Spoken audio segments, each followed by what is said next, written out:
Hello, Vincent Carroll speaking. Tutorial number 26, lymphomas. Lymphomas are cancers of the blood, cancers of the white blood cells, more particularly of the immune system. And they are cancers that divide into two separate categories, Hodgkin's lymphoma and non-Hodgkin's lymphoma.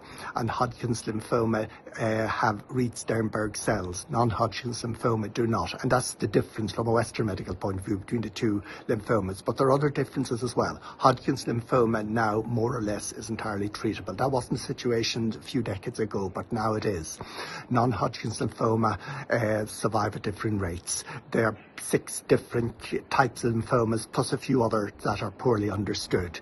And generally speaking, the survival rate is anything from about 10 to 20 years with non-Hodgkin's lymphoma. And there are varying types of treatments available from a Western medical point of view, beginning very often with wait and see, because their progression is poorly understood. From an acupuncture point of view, what do you notice when you examine the patient? You examine various lumps and bumps. That's what you find. They can be anywhere in the body very often, for example, on the scapula, around that area, or the shoulders.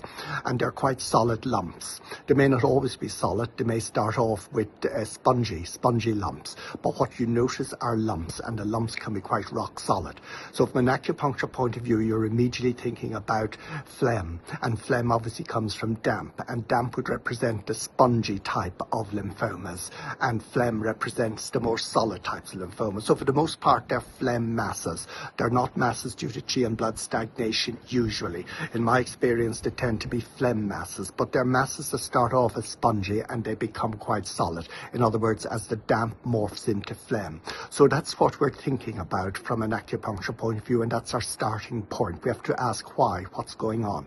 Well, obviously, for damp to occur, for phlegm to occur, damp has to be present, and for damp to occur, the spleen has to fail to transform fluid for whatever reason. So the spleen is always involved. But because of the catastrophic and sudden nature of both Hodgkin's and non-Hodgkin's lymphoma, you expect something deeper than that, and I suspect the kidneys are involved as well. So the kidneys tend to perhaps fail. The spleen fails as a result of kidney failure, leading to a failure to transform fluid, leading to the presence of damp, leading to the presence of phlegm. And of course, they can be hot or they can be cold. Cold phlegm can go into an icy form of mass as well. Let's not forget that. Whereas hot phlegm tends to be damp that has been evaporated into solid masses of phlegm. So it can be either from a lymphoma perspective. So the treatment clearly must be not only to abolish phlegm, but also to uphold the spleen and uphold the kidney as well. So how do you do that? Well, I suppose the 2 most important points, the starting point, would be lung 5 and stomach 40. They're the major phlegm points. But that's no good if you don't deal with damp, because it all comes from damp. So therefore, spleen 9 is what I would do. I would do that bilaterally, because of course damp, as we know, has the reputation for being a bit difficult to get rid of. So we do it both sides, spleen 9, but also lung 5, stomach 40. We also must tonify the root opposed heaven chi, obviously spleen 6, stomach 36, around 12, and why not spleen 3, a source point for the spleen as well.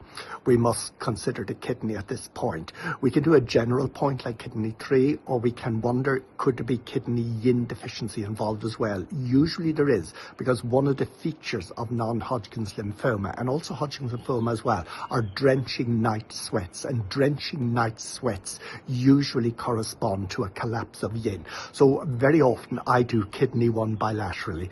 In fact, I sometimes use electro on kidney 1 bilaterally as well, gently of course, but nonetheless, it's something that I think is important, because you want to get the best result out of kidney 1. You would do Ren 4. Ren 4 is a great settling point for yin. It encourages yin energies. But I sometimes think when it's down to a kidney yin deficiency, kidney yin is what counts. Look for other signs of kidney yin deficiency, because kidney yin deficiency and both Hodgkin's and non-Hodgkin's lymphomas tend to be something which are very, very, they go together.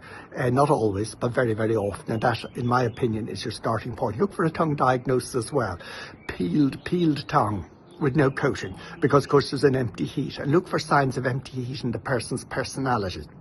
their inability to finalise tasks, their lots of action, but very little result to show for all that action. But I think the tiredness and the drenching nighttime sweats should give it away as meaning there is a yin deficiency and you're down to kidney level. So to recap, kidneys fail for whatever reason, and I suspect perhaps again there could be some element of shock going back a number of years before the lymphoma occurs. It occurs generally in younger people. It can occur anytime from the 20s upwards. In fact, even younger people can sometimes get it, unlike a lot of cancers that present in the 70s and later. So these lymphomas occur a little bit younger, and my impression is that there's some failure of the kidney, perhaps through shock or something happens to the kidney. I tend not to see it as pre-heaven because there doesn't seem to be a linked-in genetic aspect to very much of this. There are other triggers, and I think the trigger must be some form of shock that damages the kidney, because usually our kidneys have a good reserve. It takes an awful lot of time, a lifetime of work, to work our way through our kidney for the most part, right down to the floor, right down to a kidney deficiency that produces the drenching sweats. So something generally happens in life to damage the kidney, which will certainly damage the spleen as well, because all organs depend upon the kidney. And then when that happens, the spleen's ability to transform fluid is morphed into phlegm, either by evaporation due to our basal body temperature, or else it's frozen into phlegm, which is something that occurs in a minority of cases, but it's something that we must be cognizant of. So in that case, you'd apply moxa, but I'm very careful in doing that because, of course, you never add heat to heat. So it's rare for me to do so unless I'm quite certain that there is nothing to be seen. There's no sign of empty heat, just pure masses. And these masses can be quite big, quite heavy, quite awkward, and put pressure on skin, causing, well, not so much causing splitting, but causing pain on rubbing. They can be quite extensive, these masses. They should be completely and totally, incidentally, differentiated from the lipoma. The lipoma is lumps of adipose tissue that might be removed from a cosmetic point of view and have absolutely no malignant content whatsoever. But they still are damp, and it's damp in the system. But for a person who is damp and who gets a lipoma, maybe to get away lightly, because a person who is damp, and if it morphs into a phlegm lump, then of course you might have a non-Hodgkin's or a Hodgkin's lymphoma. My thoughts on it. Thanks very much.